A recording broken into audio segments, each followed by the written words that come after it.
In 1967, a dismembered body of a woman was found in two separate places.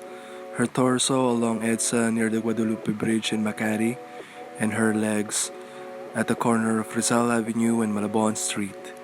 Her head was nowhere to be found.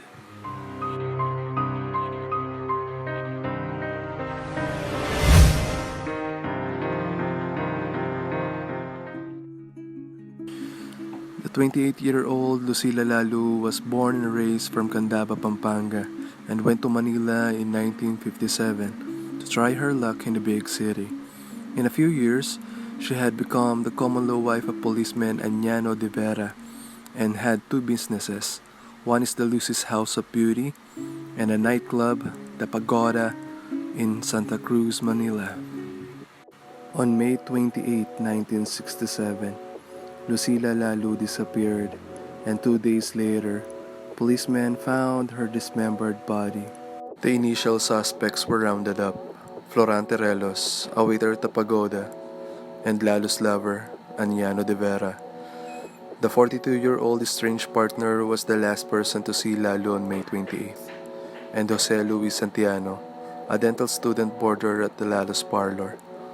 Relos was released after finding no evidence against him, and De Vera was identified as the one with the strongest motive to kill Lalu. He had threatened her and Relos after discovering their affair. Then, shockingly, 2 weeks after Lalu's death, Santiano confessed to the crime to investigator Sergeant Ildefonso Labao. He alleged that on May 28, Lalu tried to seduce him. In rejecting her advances, Santiano claimed to have accidentally throttled her to death. Then he chopped up her body and disposed of the parts, including the still-to-be-found head that he threw in the creek near Scout Albano, Quezon City. The slope investigators had not bothered to check Santiano's room because Labao said that they did not consider it important. 2 days later, Santiano recanted his confession, and the case was even more muddled when the mystery witness, Dr. Nora L. Ebio, came forward to testify that Santiano was coerced by Labao into owning up to the crime. When Santiano's room was finally checked, the door was found to have been forced open.